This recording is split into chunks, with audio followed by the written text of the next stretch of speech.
भारत के सर्वोच्च न्यायालय के माननीय न्यायमूर्ति श्री एन कोटेश्वर सिंह जी, भारत के सर्वोच्च न्यायालय के माननीय न्यायमूर्ति आदरणीय बागची जी,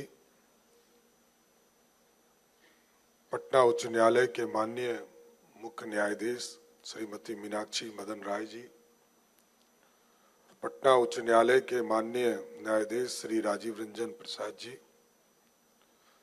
बिहार सरकार के मुख्य सचिव प्रत्यय अमृत जी, बिहार के महाधिवक्ता SD संजय जी, विपाट के महानिदेशक श्री डॉक्टर B राजेंद्र जी,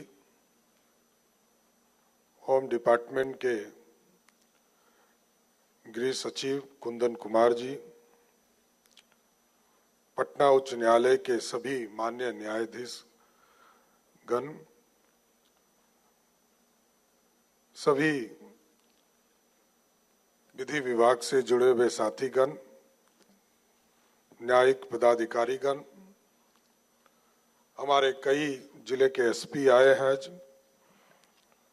SP आरक्षी अधीक्षकगण, उपस्थित सभी वरीय पदाधिकारीगण। ये स्वाभाविक है कि आज जो 2 दिवसीय राज्य स्तरीय सम्मेलन का आयोजन अपने आप में बिहार के लिए एक ऐतिहासिक दिन होगा, जब बिहार जैसे राज्य में जहां देश के लगभग 10% की आबादी और लगभग 14 करोड़ लोगों को न्याय देने वाले लोग, चाहे वो न्यायाधीश हों या हमारे पुलिस के पदाधिकारी हों या बिहार सरकार के अन्य पदाधिकारी हों, जो माननीय कोटेश्वर सिंह जी ने, बागची जी ने और बहन मीनाक्षी मदन जी ने जो अपनी बात रखा, कहीं दो मत नहीं, बिहार का एक ऐतिहासिक विरासत है और इस विरासत में न्याय के साथ विकास ये लगातार बिहार में किया भी जा रहा है और आपके नए कानून आने के बाद इसको और अच्छे ढंग से कैसे हम कर सकते हैं, इस पर कई 5 मुद्दे आप लोगों ने तय किए हैं, इस पर आप चर्चा भी करेंगे। लेकिन जरूर मैं शुरू में ही आश्वस्त करता हूं कि बिहार पूरी तरह आपके साथ खड़ा है और बिहार में आम लोगों को न्याय मिल सके, इसके लिए मैं कोर्ट और न्यायालय के साथ पूरी तरह समन्वय भी चाहता हूं कि हमारे पदाधिकारी स्तर पर भी हो और सरकार के लेवल पर भी हम लोग भी चाहते हैं कि 3-3 महीने पर ऐसी बैठकें हों, जिससे कि सरकार के साथ कोऑर्डिनेशन भी, जिससे कि नीचे जो एक प्रैक्टिकल तौर पर अभी माननीय न्यायमूर्ति जी ने जो बताया, कोटेश्वर सिंह जी ने, उस पर उन्होंने ठीक कहा, केस कैसे होते हैं, केस के साथ इन्वेस्टिगेशंस कैसे होते हैं, कार्रवाई कैसे होते हैं, जेल कैसे लोग जा रहे हैं। हमको अच्छा लगा कि कई चीजें आपने बहुत सिंपली समझाने का काम किया और मेरा भी मानना है कि न्याय तभी मिलेगा जब आम लोगों का भरोसा बढ़ेगा। काम तो हम लोग सभी कर रहे हैं, चाहे न्यायालय हो, सरकार हो या हमारे पुलिस के पदाधिकारी हैं, लगातार काम कर रहे हैं, लेकिन लोगों का विश्वास और बढ़ाने की जरूरत है। और ठीक कहा उन्होंने कि अब न्यायालय को भी पूरी तरह टेक्नोलॉजी के साथ, अब तो दुनिया बदल गया। आज से 20 साल पहले लोगों के पास मोबाइल नहीं था, आज कोई व्यक्ति नहीं है जिसके पास मोबाइल नहीं है, कोई व्यक्ति नहीं है जो इंस्टा, फेसबुक, ट्विटर या अन्य चीजों पर उपलब्ध नहीं है। मतलब दुनिया में दुनिया के साथ चलना हमको लगता है इस पर काम करने की ज्यादा आवश्यकता है। कई कानून आपके आए, बीएनएस में हो, चाहे बीएनएस एसएस हो, बीएसए हो, यह सभी प्रक्रिया में पूरी तरह न्याय को आगे बढ़ाने के लिए भारतीय न्याय संहिता, भारतीय नागरिक सुरक्षा संहिता, भारतीय साक्ष्य अधिनियम, इसको अधिक पारदर्शी, वैज्ञानिक और तकनीक सक्षम एवं नागरिक केंद्रित बनाने की दिशा में हम लोगों को परिवर्तन करने पड़ेंगे।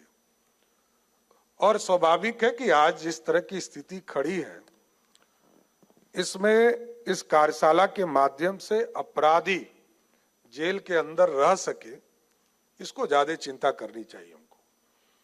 और ये कम समय में कैसे हो सकता है, क्योंकि प्रक्रिया पूरी करनी है। मैंने देखा एक केस में 48 दिन लगे जब उनको छपरा के एक मामले में सजा देने का काम आपके न्यायालय ने दिया। पुलिस ने भी काम किया और पुलिस ने चार्जशीट करके जब आपको समर्पित किया, पूरी प्रक्रिया मात्र 48 दिनों में हुआ। यह भी हम ही कर रहे हैं, कोई दूसरा नहीं कर रहा है।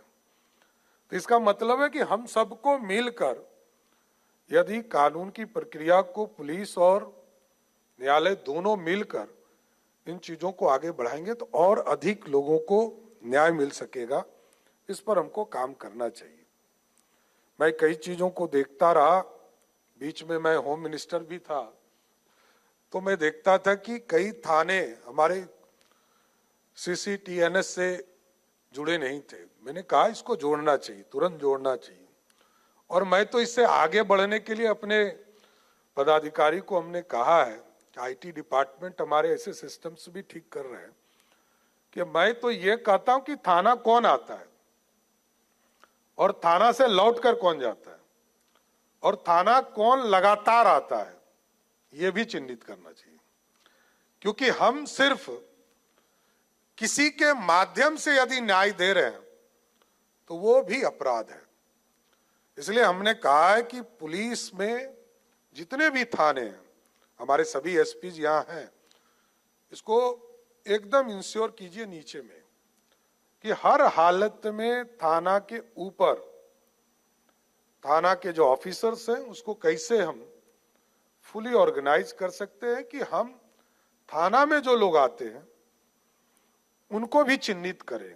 कोई गरीब आया, जो अभी माननीय न्यायमूर्ति कह रहे थे कि 0 एफआईआर, दूसरे बॉर्डर का कोई मामला हो, मतलब जो थाना, दो थाना के बीच का इलाका है, उस इलाके में कोई केसेस हुए हो और उसका कोई सुनने वाला नहीं, तो ऐसे परिस्थिति में भी हमको एक्ट करना चाहिए। लेकिन मेरा जो मकसद है कि न्याय के साथ साथ विकास भी होने चाहिए, तो उसके लिए नीचे के स्तर पर जो आम लोगों का भरोसा है उसको जीतना पड़ेगा।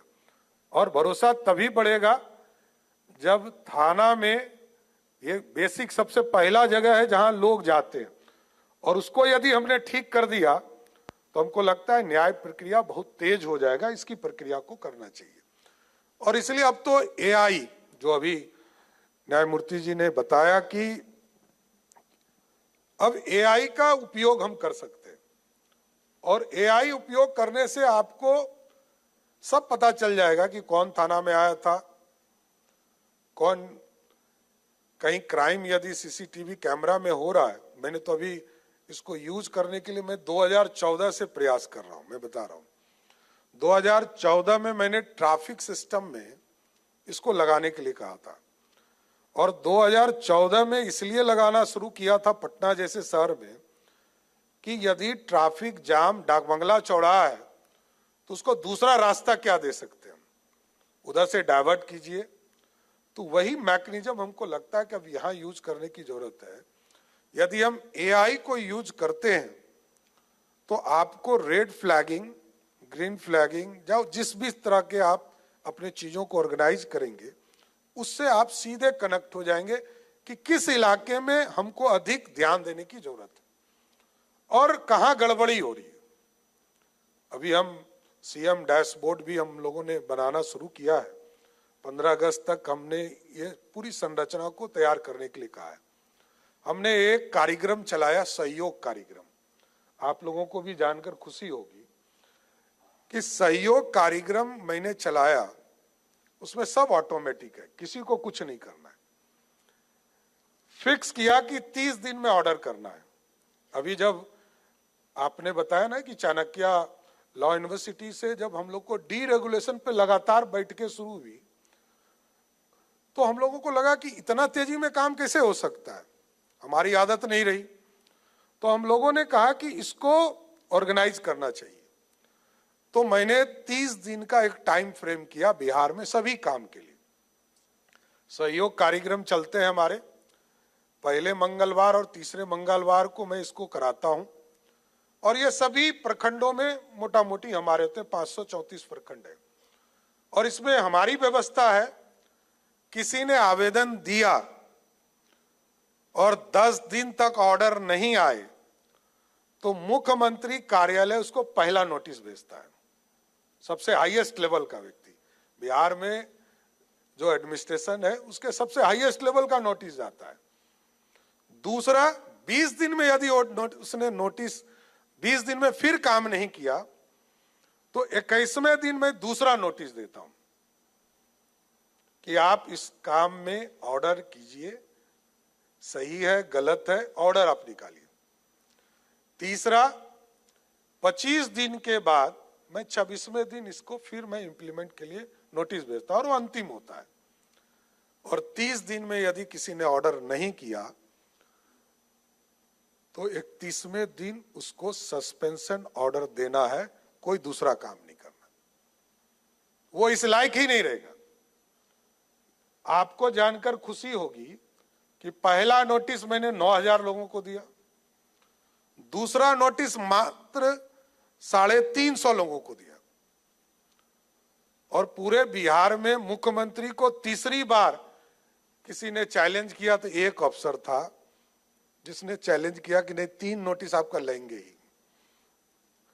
अब आप सोचिए, किसी राज्य में 4 लाख आवेदन 30 दिन में लोग निष्पादित कर रहे हैं, इसका मतलब इफिशिएंसी हमारे में है, हम आगे बढ़ सकते हैं। तो जुडिशरी और कार्यपालिका जस्ट दोनों डिफरेंट जोन है, लेकिन दोनों एक सहयोगी बनेंगे तो हमको लगता है कि हमको और न्याय मिल सकेगा। अब इसमें मैंने दूसरा रास्ता निकाला है, फिर मैंने इसको रैंडमली चेक कराया तो लगभग 7000 ऑर्डर हमको ये बताया गया कि इसमें गलत है। मतलब किसी ने ऑर्डर ये कर दिया कि हम इसको नहीं देखते हैं, दूसरा आदमी देखता है, तो ये ऑर्डर नहीं हो सकता है। तो मैंने कहा कि इसको रैंडमली चेक कराइए, तो लगभग 7000 आए। तो मैंने कहा बीडीओ यदि ऑर्डर किया है तो इसको कहिए अब एसडीओ जांच करेगा, एसडीओ ने किया है तो डीएम जांच करेगा, डीएम ने किया है तो कमिश्नर जांच करेगा, कमिश्नर ने यदि गलत ऑर्डर किया है तो उसको सेक्रेटरी लेवल पर जांच करे। और इसके बावजूद यदि लोगों को न्याय नहीं मिलेगा तो हम जरूर आश्वस्त करते हैं कि महीने में 1 दिन वैसे लोगों से मिलूंगा जिन लोगों को बिहार के किसी भी प्रशासनिक पदाधिकारी ने न्याय नहीं दिया, और सीधा उसको जोड़ूंगा। जो आपका आदेश है ना, वही में हम लोग मानेंगे। वीडियो कॉन्फ्रेंसिंग में सारे ऑफिसर्स को रखेंगे और पूछेंगे कि क्यों नहीं न्याय मिला, न्याय देना है। और यदि हम कार्यपालिका या पुलिस पदाधिकारी सही से काम करेंगे तो हमको नहीं लगता कि न्यायालय में जाने की ही जरूरत पड़ेगी। न्यायालय में जाना तो हम गलत कर रहे हैं इसलिए जाना पड़ रहा है, हमारे ऑर्डर से संतुष्ट नहीं है लोग, इसलिए जाना पड़ रहा है। अभी 4 करोड़ से अधिक केसेस के बारे में न्यायमूर्ति ने बताया, लेकिन उसमें 3 करोड़ तो क्रिमिनल केसेस हैं। क्रिमिनल केसेस में तो कार्रवाई हमको करनी ही पड़ेगी, लेकिन कई चीजें हम लोगों ने किया है, चाहे वो फॉरेंसिक के वैन हो या मोबाइल फॉरेंसिक के लिए चीजें उपलब्ध कराना हो, चाहे क्योंकि हमारे यहाँ लगभग जो बता रहे हैं आंकड़े हमारे सरकार के द्वारा, लगभग 26,000 से अधिक घटना स्थलों पर वैज्ञानिक तौर पर जांच की गई। लेकिन एक जो माइन्यूटली आपने बताया कि सब केसेस को लंबा नहीं करना चाहिए, लेकिन एक जो माइन्यूटली आपने बताया कि सब केसेस को लंबा नहीं करना चाहिए, कुछ चीजों को जो नॉर्मल केसेस है उसको कितने जल्दी हम निष्पादित कर सकते हैं उसका रास्ता बनाना चाहिए। और ठीक कहा, गवाह हम लोग तो दोनों साइड से लड़ते हैं, कभी इधर से, हम तो लंबे समय तक इलेक्शन पिटीशन फेस करते रहे। तो मेरा यह अनुभव रहा कि जब जिसके निगेटिव रहता है वो उतना लंबा लिस्ट दे देता है गवाह का। अब है कि उसको कितना जल्दी हम निष्पादित कर सके, क्योंकि आपका ऑर्डर है कि आप 6 महीने में उसको कंप्लीट करना है, लेकिन हमको लगता है 6 साल लग जाता है तब भी ऑर्डर नहीं आता है। तो हमको भी कई चीजों को, चाहे वो केसेस लड़ने वाले हों या सरकारी पक्ष हो, उसको भी हमको इसको ठीक करने की जरूरत है, इसको ऑर्गेनाइज करने की जरूरत है। एक जो हमको लगता है कि अभी तो नए जो कानून आए इसके माध्यम से हम लोगों ने पूरे टेक्नोलॉजी से जोड़ने का काम शुरू किया है। लगभग 2 लाख पदाधिकारी को, जो हमारे इन्वेस्टिगेशन में एएसआई से लेकर सीनियर ऑफिसर तक है, सबको हम लोगों ने लैपटॉप वगैरह सब ऑर्गेनाइज किया है। लेकिन हमको लगता है कि एक टाइम फ्रेम में हम लोगों को अब काम करने की जरूरत है, और टाइम फ्रेम हमारे नीचे स्तर पर इसको ऑर्गेनाइज कैसे कर सकते हैं इसको देखना पड़ेगा। पहले तो वो दिन भी हम लोग देखते थे कि थाना में कागज उपलब्ध नहीं होते थे, थाना में कोई व्यवस्था नहीं थी, जुडिशियल सिस्टम में भी कई चीजों की दिक्कतें आती थी। लेकिन अब धीरे धीरे हमको लगता है सब चीज व्यवस्थित हो चुका है, नीचे भी थाना ऑर्गेनाइज्ड हो रहा है, थाना को फुल इक्विपमेंट के साथ ऑर्गेनाइज किया जा रहा है, और नीचे सारी व्यवस्था भी खड़ी की जा रही है। और ये जो कानून बदले इसको पूरी तरह इसका लाभ लेने की जरूरत है हमको। और कई चीजें जो टेक्नोलॉजी के तौर पर मैंने देखा कि ERSS का जो पूरा व्यवस्था 112 का, इसको मैं जब रिव्यू कर रहा था स्वयं देखा कि पुलिस तो हमारी पहुंच ही रही है, पहले 15 मिनट से ऊपर में पहुंचती थी, अब लगभग हम 10 मिनट पर आ गए, और हम लोगों ने इसको टारगेट दिया है कि इसको 6 से 7 मिनट पर ले जाइए, पुलिस आसानी से पहुंच सके। जैसे हम लोगों ने कहा कि महिलाओं को जहां दिक्कत होती है, कई कॉलेज है, कई यूनिवर्सिटीज है, कई स्कूल्स, गर्ल्स स्कूल्स हैं, उसके जगह पर हम फोर्स कैसे लगा सकते हैं, छुट्टी के समय स्कूल जब खुलते हैं तब कैसे लगा सकते हैं, इसकी चिंता के लिए भी हम लोगों ने कई चीजों को ऑर्गेनाइज करने के लिए कहा है। इसको आगे बढ़ाने का काम हम लोग लगातार कर रहे हैं। एक जरूर आग्रह करूंगा, मैं लगातार प्रयास कर रहा हूं, पिछले 1.5 साल से मैं वित्त मंत्री था तब से ये प्रयास कर रहा हूं कि 100 फास्ट ट्रैक कोर्ट चले और ये डेडिकेटेड हो। बिहार जैसे राज्य में 2006 से लेकर 2012 तक, ये मूलतः 16 तक आपका चला, 16 के बाद भारत सरकार ने कोई योजना में चेंजेस किया तो बिहार सरकार ने अपने आप को अलग कर लिया। लेकिन मैं पिछले 2 साल से लगातार आग्रह कर रहा हूं, आपके माध्यम से जरूर आग्रह करूंगा कि 100 फास्ट ट्रैक कोर्ट का स्थापना किया जाए, और जरूरत पड़े तो अभी आप किसी को चार्ज दें। जिले में केसेस बहुत लंबे चल रहे हैं, और पहले फिक्स था कि 14-15 केसेस को आपको सुनवाई करके पूरा करना है, वो टाइम फ्रेम नहीं हो पा रहा है। इसकी व्यवस्था हमको जो भी सरकार के स्तर पर करना है हमको निर्देशित कीजिए। हमारी सरकार आपको एकदम पूरी तरह आश्वस्त करती है कि रूल ऑफ लॉ के लिए जितनी भी राशि लगाना पड़ेगा हम लोग हर हालत में लगाने का काम करें। ये इन्वेस्टमेंट है, और यदि कानून सही हो गया, कानून के साथ विकास के जो रास्ते हैं वो यदि आगे बढ़े, मैं होम डिपार्टमेंट में कभी भी पैसे को नहीं रोकता हूं। मैं स्वयं भी वित्त मंत्री रहा, होम मिनिस्टर रहा या आज मुख्यमंत्री हूं, तो मेरा स्पष्ट मानना है कि ये इन्वेस्टमेंट अगले 30 वर्ष के लिए फायदा देता है।